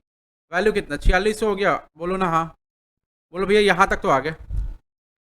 अब वो कह रहे हैं कि इसी में से 3,450 रुपया कॉस्ट का गुड्स को 250 के लॉस में बेच दिए, मतलब 6,900 जो कॉस्ट का गुड्स था, उस कॉस्ट के गुड्स में 3,450 रुपये का जो कॉस्ट का गुड्स था उसको कितने में बेचा? 250 के लॉस में। इसका मतलब सेलिंग प्राइस कितनी? 3,200 रुपये। 3,200 कैसे आया? 3,450 माइनस 250, 3,200 रुपये। और बाकी का क्या? जो गुड्स बच गया, तो बाकी कितना बचेगा? आप 6,900 में से 3,450 माइनस करो, कितना दिख रहा है आपको? 6,900 माइनस 3,450 कितना आ रहा है? 3,450 ही बच रहा। तो 3,450 मतलब अभी रिमेनिंग है, ये रिमेनिंग स्टॉक है, ये रिमेनिंग स्टॉक है। अब वो क्या कह रहा है, आगे पढ़ लो, आगे की line. The remainder of this stock was now estimated to be worth its original cost. बोल रहे कि जो स्टॉक बचा हुआ है ना, वो स्टॉक अब ओरिजिनल कॉस्ट के बराबर है। आप बोल रहे हैं ये क्या हो गया? इसका ये क्या है? ये ओसी है, ये क्या है, ये ओसी है, ये क्या है, ये ओसी है। ठीक है भाई, जो रिमाइंडर स्टॉक है वो कितना है, 3450 रुपये कॉस्ट का है। तो 3450 रुपये कॉस्ट का, तो 3450 बोला। अब वो स्टॉक 3450 रुपये पे पड़ा हुआ है। आप बोल रहे हैं हाँ 3450 रुपये, यस 3450 रुपये पे। अब देखो जरा, और मैं और तोड़ता हूँ सवाल को। हमने जो 4600 रुपया उसकी वैल्यू को कम किया था, अभी यहाँ पे कितना परसेंट है, ये 50% के बराबर है ना, ये आपको 50-50% दिख रहा है। हाँ, इसका मतलब इसमें से 2300 रुपया और इसमें से 2300 रुपया, मतलब 2300 का गुड्स कितने बिका, 3200 में दिख रहा है। तो यहाँ पर कितने का नुकसान आपको दिख रहा है, 900 रुपये का दिख रहा है, 900 का। जबकि 900 का नुकसान नहीं है। क्यों नुकसान नहीं है 900 का, बोलो ना। क्योंकि हमने ना पहले ही वैल्यू को कम कर दिया था, और वैल्यू को कम करके कितना पर लेकर आए थे हम, 2300 पर। तो अभी 900 का नुकसान नहीं हुआ है, ठीक है। अभी नुकसान कितने का दिख रहा है आपको, 250 का। वो ये कह रहा है कि अगर आप ऐसा देखेंगे तो एक्चुअल नुकसान कितने का हो गया इस वाले गुड्स पर, 900 रुपया और नहीं, हाँ ठीक है, ये 900 का नुकसान नहीं है, क्योंकि आप 2300 का गुड्स को कितने बेचे हैं, 3200 में। तो कम कम किया हुआ था प्राइस, उस प्राइस के गुड्स को हम ज़्यादा में बेच दिए, मतलब यहाँ 900 का प्रॉफिट है, दिख रहा है आपको। उस हिसाब से अगर देखें तो मतलब पिछले बार जो कॉस्ट को हमने कम किया था उस हिसाब से देखा जाए तो 900 का प्रॉफिट है। लेकिन अगर ओरिजिनल कॉस्ट के हिसाब से देखा जाए तो कितने का लॉस है, 250 का लॉस है, 32 में बिका है। तो क्या आपको ये वैल्यू कंसिडर करना है क्या, नहीं नहीं कंसिडर करना है, क्योंकि जो सामान बिक गया वो बिक गया, ठीक है। और बिकने के टाइम पर आपने सोचा था कि 2300 में बिक जाएगा, लेकिन बिका कितने, 3200 में बिक गया। तो इसका मतलब ये है कि आपने जितना सोचा था उतने में नहीं बिका, उससे ज्यादा प्राइस में बिक गया। आपने पिछले साल जो किया किया, इस साल वो ज्यादा प्राइस में बिक गया, लेकिन फिर भी ज्यादा प्राइस में बिकने के बावजूद भी क्या है, ओरिजिनल कॉस्ट से नीचे बिका है, इसका मतलब वो लॉस में बिका है, ठीक है। देखो ये सवाल इतना डिसीजन नहीं मांगता है, लेकिन मैं थोड़ा समझाने की कोशिश कर रहा हूँ कि हुआ क्या एग्जैक्टली। अब ये जो 2300 रुपये का गुड्स बचा हुआ है, तो इसको हमने कॉस्ट को कम किया था, तो हमको इसको 2300 पे ही लिखना चाहिए। लेकिन उसके अंदर क्या ऐसा पॉजिटिव फीलिंग आ गई, बोला अरे यार ये तो 3450 का गुड्स 3200 में बिक गया, मैंने झूठ मूठ का वैल्यू इसका कम करके रखा था, इसकी वैल्यू को बढ़ा देते हैं अब। बोला नहीं, अब मेरा गुड्स पूरे के पूरे 3450 में ही वैल्यू होगा, मतलब जो भी 50% गुड्स पड़ा हुआ है उस गुड्स की वैल्यू पूरा का पूरा 3450 रहेगा। मतलब जो भी रिमेनिंग स्टॉक है उसको हम प्राइस से नीचे नहीं, उसकी वैल्यू को रिटेन ऑफ वैल्यू पे नहीं लिखेंगे, उसकी वैल्यू को आप कॉस्ट पे लिखेंगे। आप समझ रहे हैं कहने का मतलब, उसकी वैल्यू को आप कॉस्ट पे लिखने के लिए बोल रही है। तो आपने कहा ठीक है भाई, आप बोल रहे हैं ना रिमेनिंग स्टॉक कॉस्ट पे लिखने के लिए, मैं लिख लूंगा, कोई दिक्कत नहीं। इसका मतलब अगर वो जो स्टॉक है गोडाउन में पड़ा हुआ है और अगर वो आग लगने से जल गया, तो जलने के बाद क्या हुआ, उसका ये वाला वैल्यू लेंगे या कॉस्ट वाला वैल्यू लेंगे, नहीं अब कॉस्ट वाला वैल्यू लेंगे। क्यों लेंगे, क्योंकि मैनेजमेंट बोल दिया अब उसको कॉस्ट पे रखना है, अब उसको राइट ऑफ पे वैल्यू पे नहीं रखना, अब कॉस्ट पे रखना है। देखो यहां बोला है ना, remainder of this stock was now estimated to be worth its original cost. Clear हो गया क्या बात, बोलो ना हाँ यस। चलो अब इस साल हमें क्या करना है, तब देखो हमने इतना कुछ लिख दिया, सुनो ना, हम नॉर्मल जीपी निकाल रखे 20%, जो भी स्टॉक बिका है इस बार लॉस में वो इसके अंदर जुड़ा हुआ है कि नहीं जुड़ा हुआ है, ये बताओ, जुड़ा हुआ है। जो भी ओपनिंग स्टॉक था 79,600 का, उसके अंदर 4600 रुपये मिला हुआ था कि नहीं मिला हुआ था, मिला हुआ था। तो हमने स्टॉक से उसको निकाल दिया, और तो हमको नॉर्मल जीपी अप्लाई करने के लिए इस साल के सेलिंग प्राइस से भी उसको हटाना पड़ेगा। तो हम क्या करेंगे, जो गुड्स बिका है ना, पुअर सेलिंग लाइन वाला गुड्स, एबनॉर्मल आइटम जो सेल हुआ है, उस एबनॉर्मल आइटम का वैल्यू को हटा दो। अब हटा देंगे तो आप नॉर्मल जीपी के रेट को अप्लाई कर पाएंगे कि नहीं कर पाएंगे, यस कर पाएंगे। तो नॉर्मल जीपी के रेट को अप्लाई करने के लिए एबनॉर्मल आइटम को सेल में से हटाना पड़ेगा, क्योंकि देखो उस वाले पर आप जीपी का रेट अप्लाई नहीं कर सकते बेटा। क्यों नहीं कर सकते, क्योंकि वो तो खुद ही लॉस में बिका है। तो उसमें प्रॉफिट हुआ ही क्या जो जीपी का रेट हम अप्लाई करें। समझ रहे हैं ना, मैं देखो सवाल को पूरी तरह समझा दे रहा हूँ। पहला सवाल है ये इस तरह का,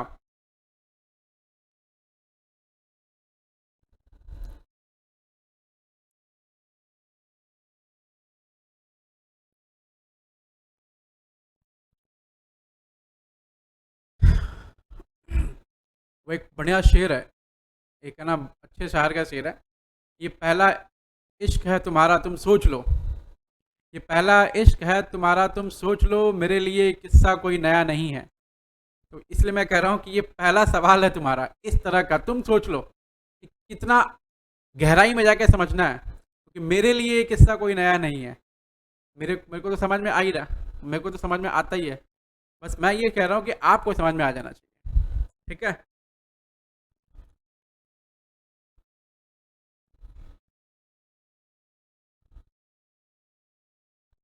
तो अब हम क्या करेंगे, ये जो लाइन लिखा हुआ ना यहाँ पर, ये दोनों लाइन, इसमें क्या करना है, जो सामान मेरा बिका है, कितने में बिका है, लॉस में बिका है 250 के लॉस में, कोई दिक्कत नहीं, हम उसका सेल वैल्यू जो है वहाँ से माइनस कर देंगे। ठीक है, तो ये खैर समझने के लिए था, ये वर्किंग नोट का पार्ट नहीं है, ये समझने के लिए था। ठीक है, यहाँ नीचे आप लिख देंगे sale value of abnormal item, sale value of abnormal item, sale value of abnormal item कितना होगा, वो निकालने के लिए आपको क्या करना पड़ेगा, सबसे पहले आप लिखेंगे कॉस्ट 3450 रुपया, फिर माइनस करेंगे क्या, लॉस ऑन सेल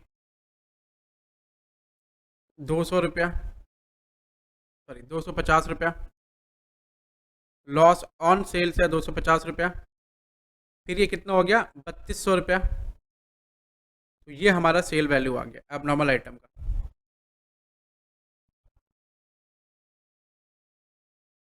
ठीक है, अब एबनॉर्मल आइटम का सेल वैल्यू हम यहाँ से माइनस कर देंगे, लेस एबनॉर्मल आइटम,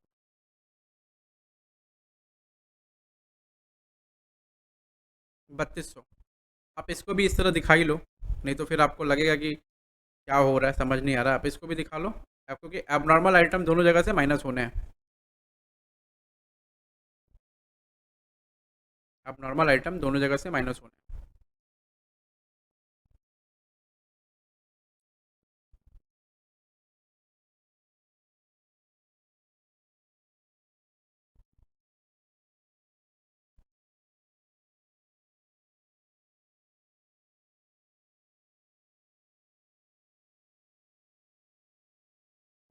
75।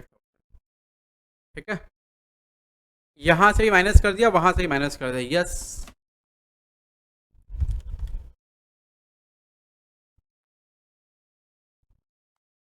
देखो तुम लोग को ना ये अपने लाइफ में भी अप्लाई करना चाहिए, अपने लाइफ को नॉर्मल करने के लिए टॉक्सिक लोगों को हटा देना चाहिए, जो लोग तुम्हारा सुनते नहीं है, तुमको वैल्यू नहीं देते,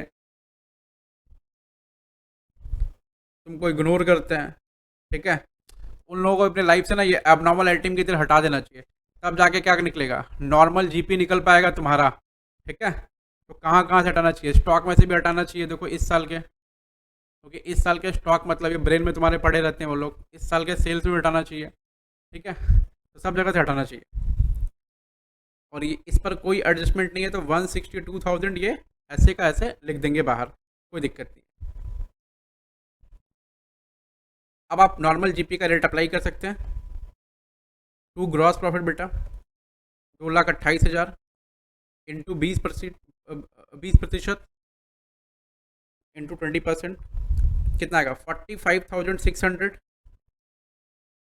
अब आप निकाल लो क्या, क्लोजिंग स्टॉक की value on the date of fire, 75,600, sorry 75,000 plus 162,000 plus 45,600 minus 2,28,000 रुपया, 54,600 रुपया आ रहा है। तो बाई स्टॉक 54,600 रुपया। ठीक है, बाई स्टॉक 54,600 रुपया।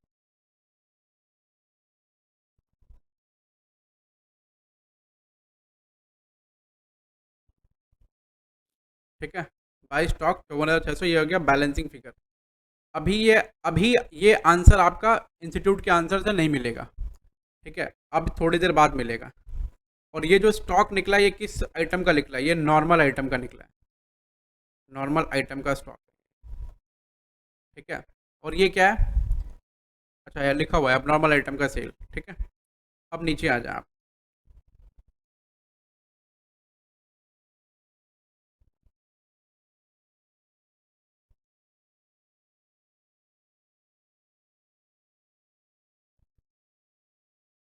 यहाँ लिखें value of stock destroyed on the date of fire. Exactly कितने वैल्यू का स्टॉक डिस्ट्रॉयड हुआ on the date of fire? The date of fire equal to 54,600 यानी 54600। ऐड कर दो abnormal item,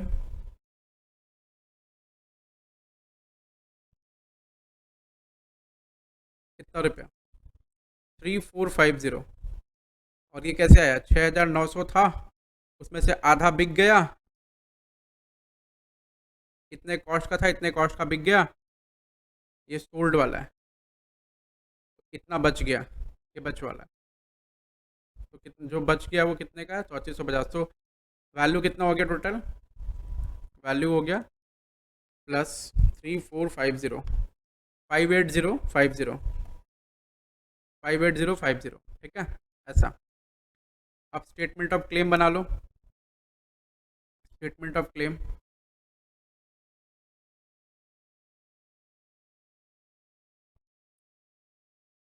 statement of claim में आ जाओ। Stock destroyed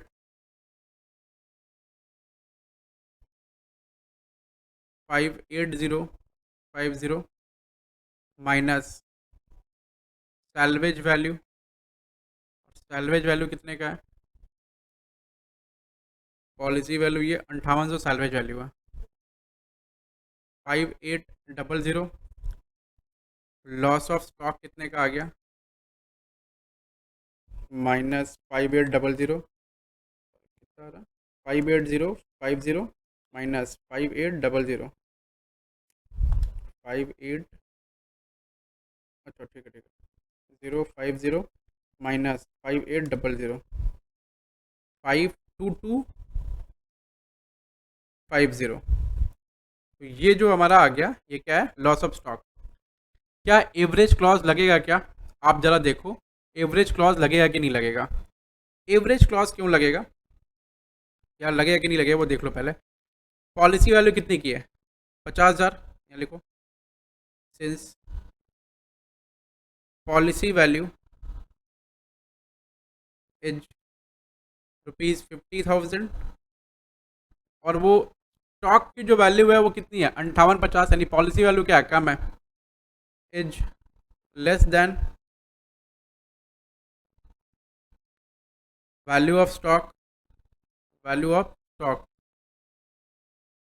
that is 58050। hence average clause will be applicable। Average clause लगेगा इस पे, और एवरेज क्लॉज लगा दो। अच्छा, इधर जगह नहीं है तो नीचे में कहीं एवरेज क्लॉज लगा दो, कोई प्रॉब्लम नहीं है। मैं थोड़ा जगह बना देता हूँ यहाँ पर।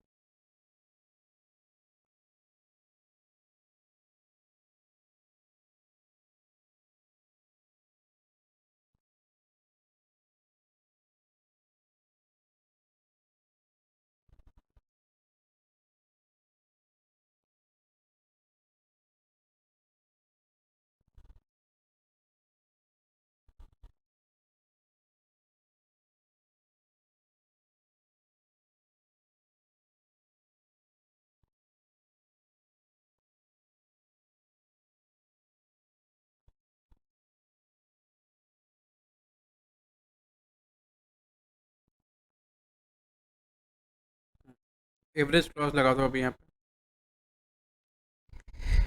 तो यहाँ हो जाएगा claim amount, claim equal to policy value 50,000, हमारा स्टॉक कितने का है 58050, और हमारा लॉस ऑफ स्टॉक हुआ है 52250। हमारा जो क्लेम अमाउंट है वो आ जाएगा इंटू 50,000 डिवाइडेड बाई 58050, 45,004 रुपये का क्लेम अमाउंट आ रहा है। 45,004 रुपये का क्लेम अमाउंट आ रहा है, 45004, ये हमारा एक्चुअल क्लेम है और ये हमारा फाइनल आंसर है। ठीक है, फाइनल आंसर। देखो मैंने थोड़ा टाइम लिया इसको समझाने में, अराउंड अराउंड 1 घंटा ले लो, 1 घंटा नहीं, आप 30 मिनट में समझ सकते हैं इसको, लेकिन मैंने थोड़ा ज़्यादा डिस्कशन किया तो 15-20 मिनट मेरे को एक्स्ट्रा लगे हैं इसको समझाने में। तो अब आपको ये चीज़ समझ में अच्छे से आ गई होगी। मैं ना एक छोटी सी चीज़ यहाँ और कहना चाहता हूँ आपसे, बोलो क्या। देखो, अगर मान लो सवाल में ये बोल दिया होता, अगर ये बोल दिया होता कि remainder of the stock was now estimated to be, इसके बाद से लाइन चेंज कर दिया होता और लिखा होता 90%, 70% या जो भी, ठीक है, of its original cost, 90%, 70%, 30% of its original cost, तो आप क्या करते? देखो, तो आप क्या करते? मैं यहाँ नीचे कर रहा हूँ note, if it was mentioned in the problem that reminder stock, if it is mentioned in the problem that reminder stock was now estimated to be, was now estimated to be 90% of its original cost,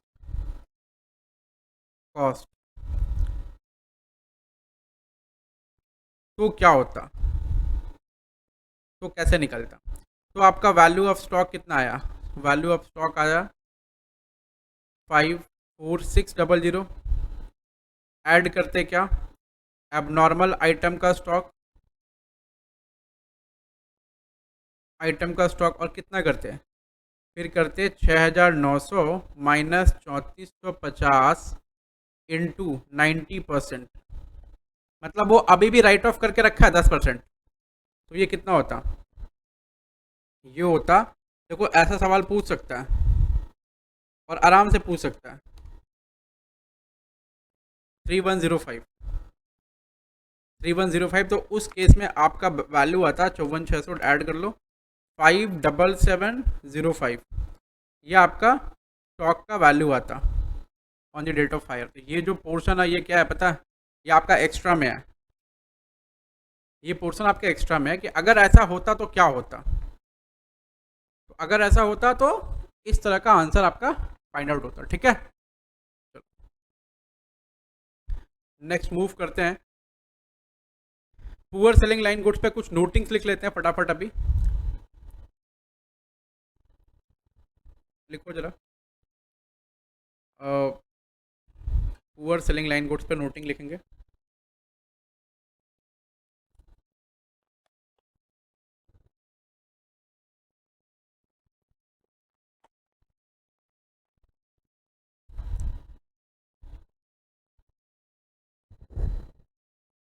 चलो, poor selling line पर goods पे जो noting होगी वो कुछ इस तरह होगी, how to proceed,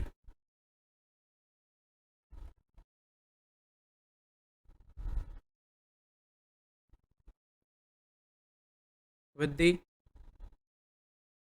problem of slow moving या फिर poor selling line goods, selling line goods. तो ये हम ऐसा कैसे प्रोसीड करेंगे बेटा, इस पर बात करते हैं, ठीक है।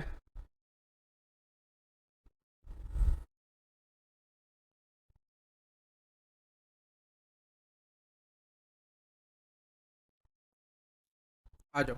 सबसे पहले आप क्या करेंगे,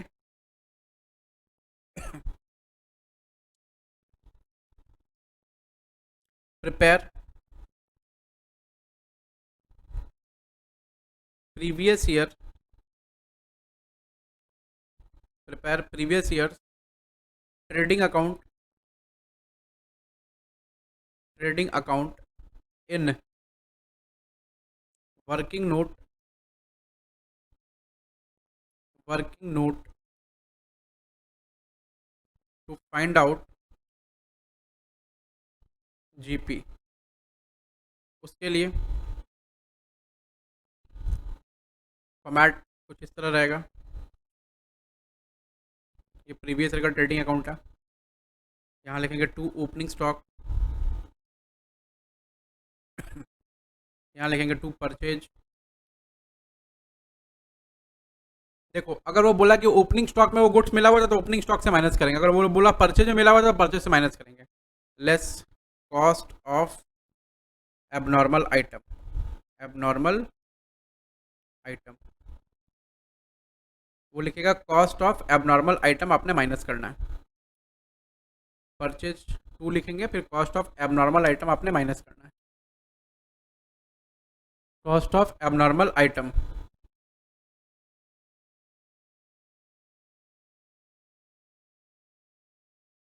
फिर इस साइड आएंगे, यहाँ लिखेंगे बाई सेल्स।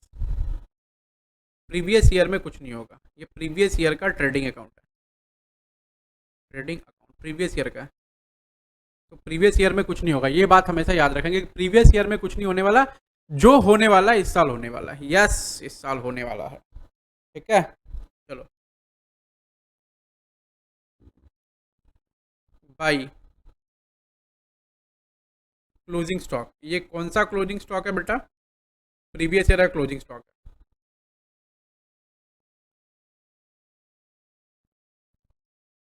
लेस करेंगे क्या उसमें से, return of value, return of value of abnormal item, return of value of abnormal item. एकदम पते की बात है, आप ध्यान से समझना जो भी मैं कह रहा हूँ। यहाँ से माइनस होगा बेटा कॉस्ट, और वहाँ से माइनस होगा बेटा, यहाँ से माइनस होगा कॉस्ट, और यहाँ से माइनस होगा return of value of the abnormal item.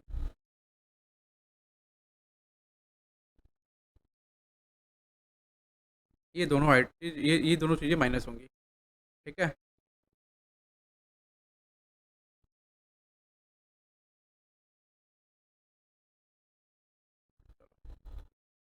Clear है। अब ये जब माइनस हो जाएगा ना, ये माइनस हो गया, उसके बाद बाहर में बचेगा आपका एक्चुअल वैल्यू। अब उस पर आप कंप्यूट करेंगे GP to gross profit,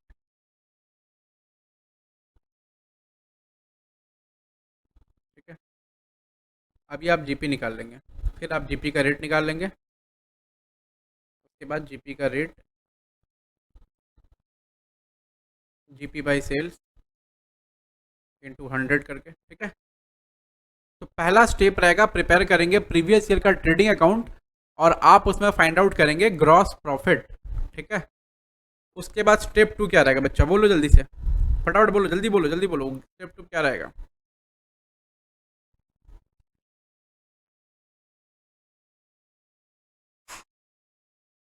step to में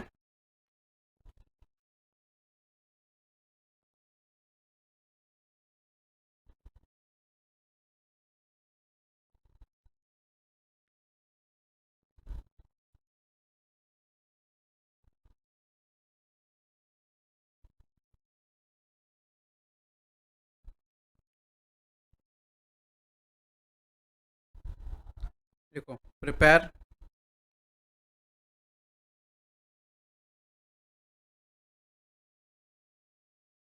current year memorandum trading account. ठीक है, तो जो करंट ईयर का मेमोरेंडम ट्रेडिंग अकाउंट बनाएंगे आप, ये मतलब ये करंट ईयर का मेमोरेंडम ट्रेडिंग अकाउंट है, ये करंट ईयर का मेमोरेंडम ट्रेडिंग अकाउंट है। तो करंट ईयर का जो मेमोरेंडम ट्रेडिंग अकाउंट बनाएंगे ना,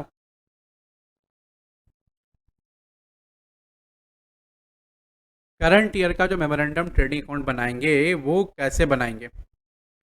यहाँ लिखेंगे टू ओपनिंग स्टॉक, और यहाँ पर ये वैल्यू यहाँ पर भी माइनस की जाएगी, ये वैल्यू यहाँ भी माइनस की जाएगी। कॉपी पेस्ट, देखो सब कुछ वैसा ही चलेगा।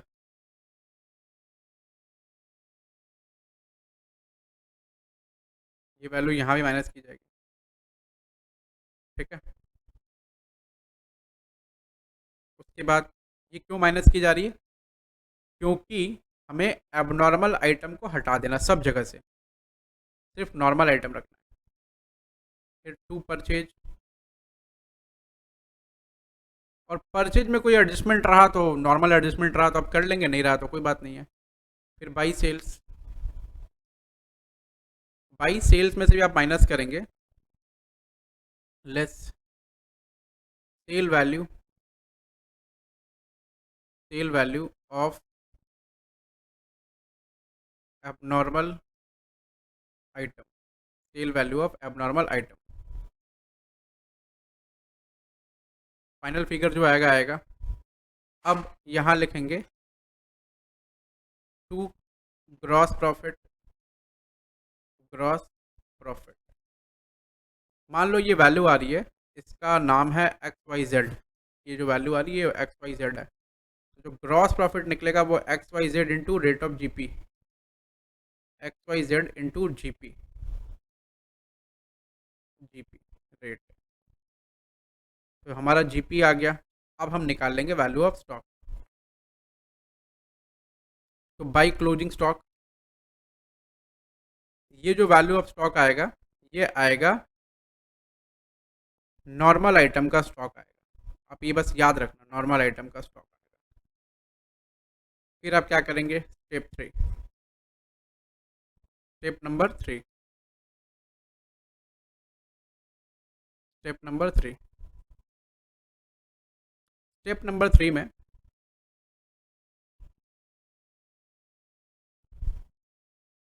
Find out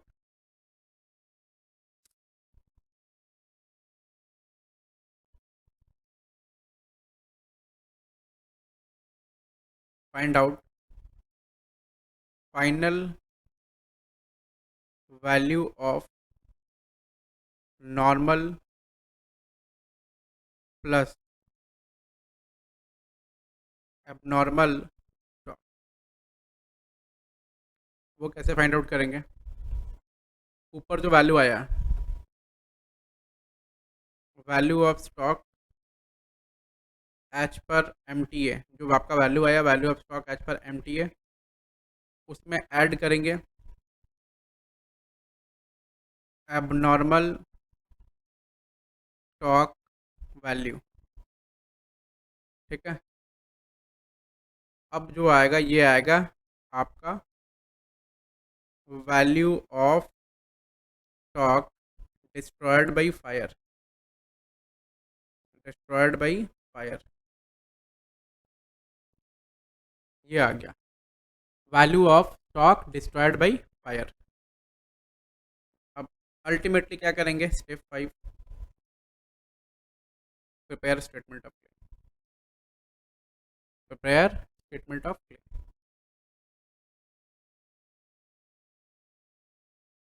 statement of claim and apply average clause,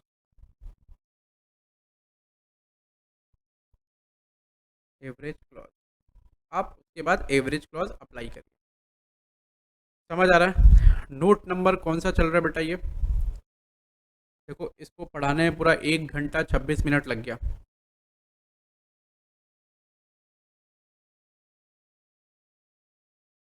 note number है 6।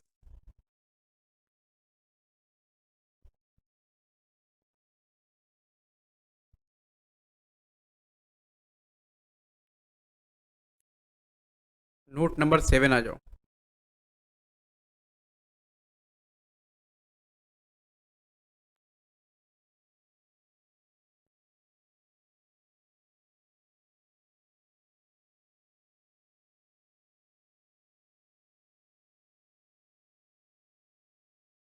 Note number 7।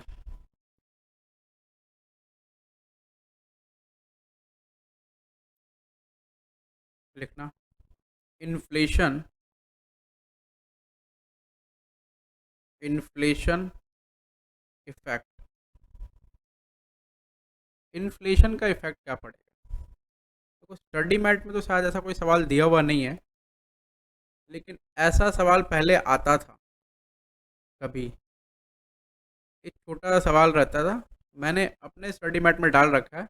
इंस्टीट्यूट शायद, देखो इंस्टीट्यूट के पास क्वेश्चन तो है वो, क्योंकि इंस्टीट्यूट ने ना कभी तो पूछा ही है वो क्वेश्चन। तो अगर इन्फ्लेशन का इफेक्ट दिखाना होगा तो कैसे दिखाएंगे? इन्फ्लेशन इफेक्ट के लिए प्रॉब्लम नंबर 22 में आना है। Problem number 22।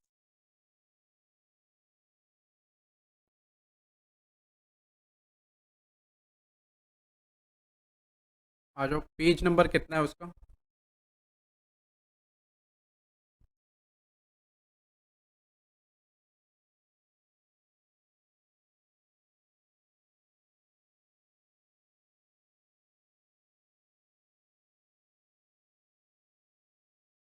अब लॉस ऑफ स्टॉक का ऐसा कोई भी प्रॉब्लम नहीं होगा जो आपसे बनेगा नहीं, ये लिख के रख लो। मैंने सब कुछ पढ़ा दिया, उसमें भी कुछ नहीं बचा हुआ। पेज नंबर है 38। प्रॉब्लम नंबर है 22। प्रॉब्लम नंबर 22, पेज नंबर है 38। ठीक है, चलो।